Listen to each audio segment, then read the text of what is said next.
I had just accepted that maybe I wouldn't be in the hot seat today.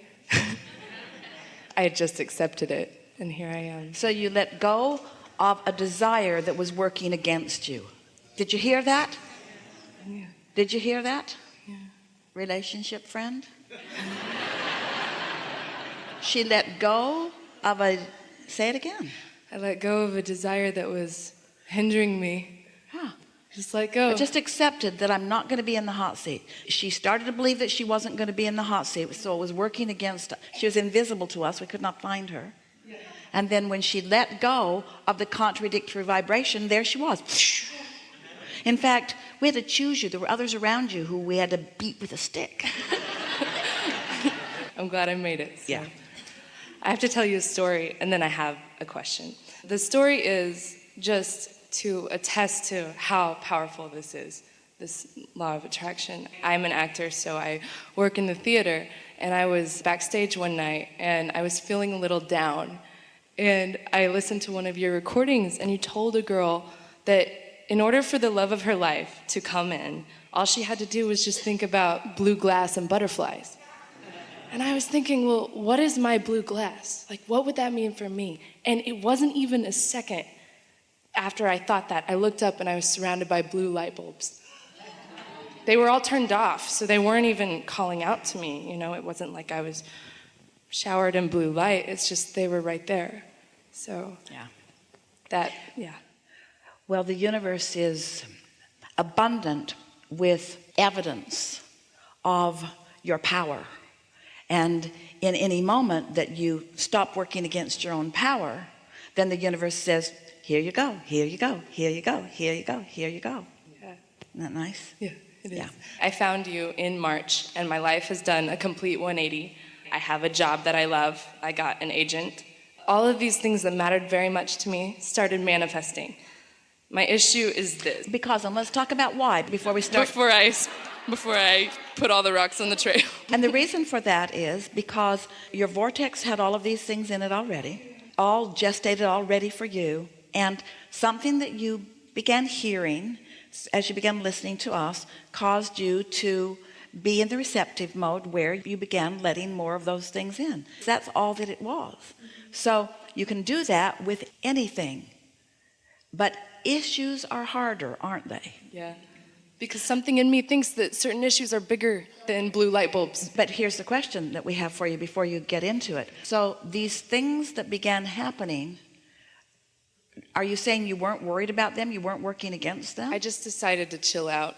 So you were before. I was thinking very hard about agents, relationships, money job that I like, fulfillment. So you decided to chill out, and you just did that again. I just did it right Sitting there, you just said, I've just decided just to accept that it's probably not going to happen, and I'm not going to die. It's okay. That's exactly what I thought. You know what? I'll be okay because I'm getting a lot of wisdom, and it's happening anyway. So what is the issue, and how can you apply the same thing to that? Go off and think about it on your own. No. I have a...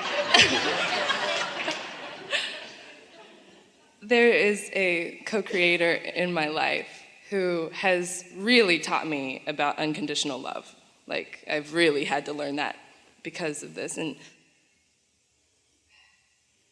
so are you in the same position that our friend is, that it's so up close that you just can't ignore it? I think a little bit.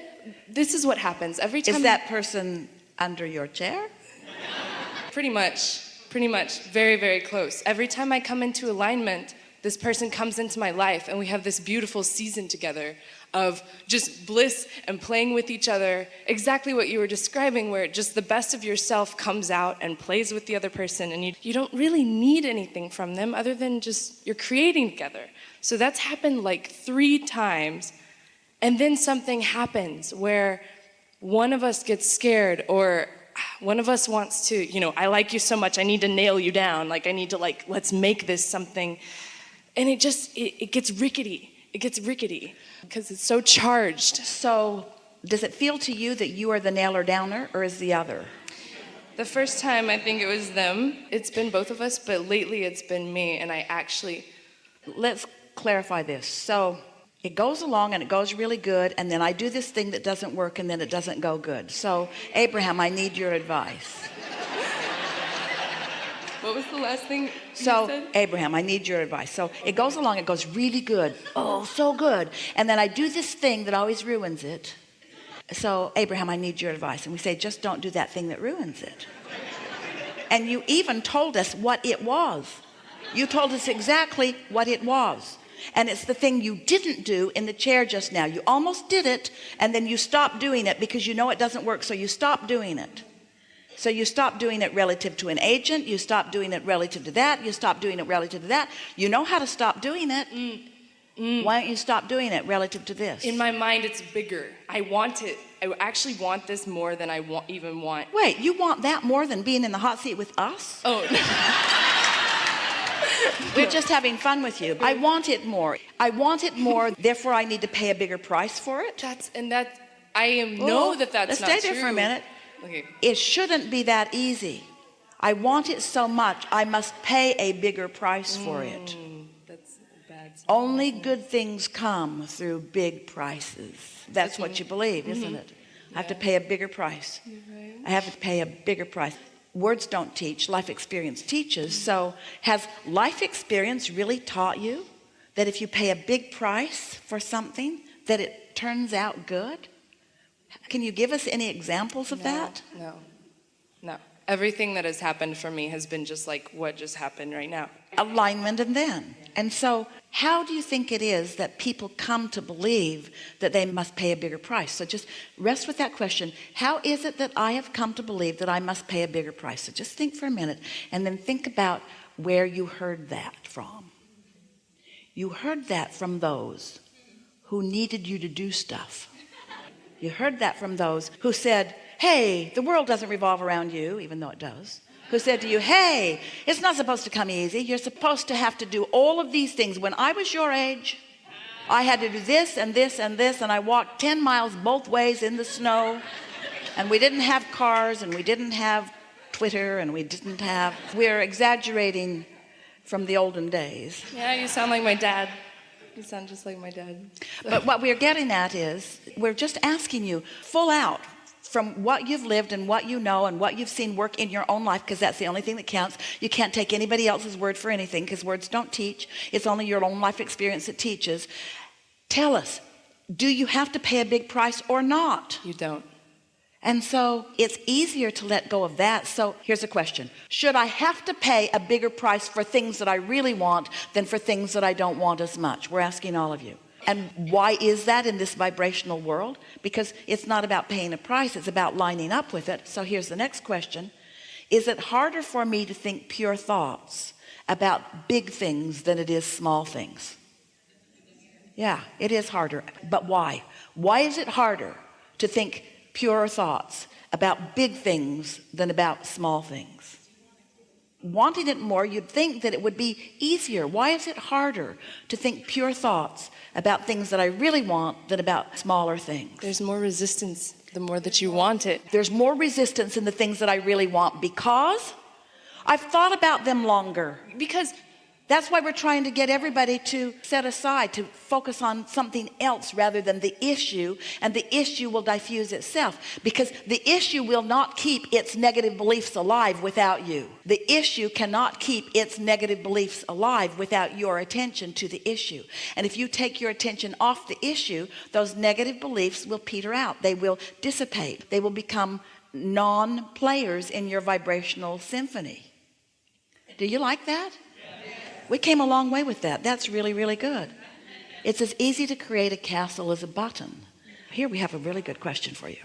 You're going to really like this. Which has more resistance? Something that I sort of want and I don't have any negative belief about it, or something that I really, really, really, really want and I have a lot of negative belief about it? Which has more resistance? It's obvious. But here's an even better question. Which is more powerful? Which is more powerful? Something I really, really, really, really want that I have a lot of resistance about, or something that I sort of want that I have no resistance? Which is more powerful? It's more powerful to want it barely with no resistance than to really want it with all kinds of resistance. How about that? Doesn't it make you want to just stop trying so hard? take the effort factor out of it, and things will start happening for you. You think there's more power in the struggle and the trying, and maybe you've parlayed your desire into a stronger place. But when you've got a desire that you are countering equally, you have no power. But when you sort of want it and you're not countering it at all, powerful and ready to gain more power. And oh, when something pure, meaning not contradicted by belief, when something that you want, you just want it, and you allow the momentum on that to build, then magic happens in your experience, or what others think is magic. Did we get there for you? Yes, but I have one more question just to hone in on it a little bit more. With this particular person, since I come into alignment and then he comes right into my life, it leads me to believe that is... It leads you to believe that he's in alignment. It does. Yeah, it does. And that's why I love being around him. And Everything so? clears when... And so... Give him to her. I don't know. Oh, hell no. Hell no. So say that again. So I'm in alignment. I'm in alignment. And he comes right in. I don't try. And this person that I adore, and I have decided to adore, regardless of if he's in my direct experience for the rest of my life, whatever distance, it's okay. I adore him, and I just want him to be happy. But I don't try. I just get into alignment, and he comes right in there. And then I get afraid because I think of societal rules about relationships, and well, maybe we should do this because that's what it looks like when people are like this. And then he's like, whoa. And then we have to lovingly go our separate ways. And so what my question is, I know there are thousands. We want to say this to you. Okay. You get to want what you want. You get in alignment, he comes, you want him to stay, you want him to commit, you want him to do whatever it is. And so you get to want what you want, but you can't contradict what you want by the condition making you not believe it. If you can continue to want what you want and not let the condition convince you that what you want isn't happening right now, then the thing that isn't happening can begin to happen. That was a really big statement. Did you hear it? Mm-hmm. I think You get so. to want what you want, but when the situation that's happening keeps you from believing what you want, then that's what goes wrong with it. I don't want to press it because I respect what he wants as well. And I've also heard you say, don't pull someone else into the vortex. Don't work too hard to pull someone else in with you. You know, if they want something else, let them. But I do want him. I do want him. You're just going to really like this so much. Okay. Sometimes, and this is what's happening here, by insisting on what you want before another is ready, and you try to pull them into the vortex, you're not pulling him into his vortex, you're pulling him out of his vortex.